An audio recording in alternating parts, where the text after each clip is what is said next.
তারেক রহমান আসছে, হয়তো ওনার মধ্যে কোনো আশঙ্কা আছে, হয়তো ওনাকে কোনো গোয়েন্দা রিপোর্ট দেওয়া হয়েছে, যে এই গোয়েন্দা রিপোর্টে হয়তো ওনাকে বলা হয়েছে। এখন আমি মনে করি এগুলো, বুঝছেন, এগুলো তো জুজুর ভয়ও হতে পারে।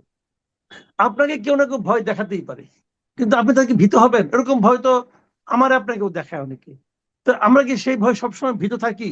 কিন্তু এখানে আমার আপনার ক্ষেত্রে কিন্তু কোথায় যাওয়া না যাওয়া কিন্তু আমার আপনার ব্যক্তিগত ব্যাপার, ব্যক্তিগত স্বার্থ।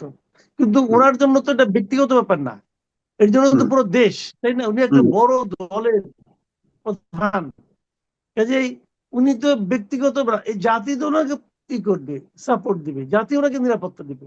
এখন যদি জাতির উপরে নির্ভর করতে না পারেন, তাহলে কার উপর নির্ভর করবেন?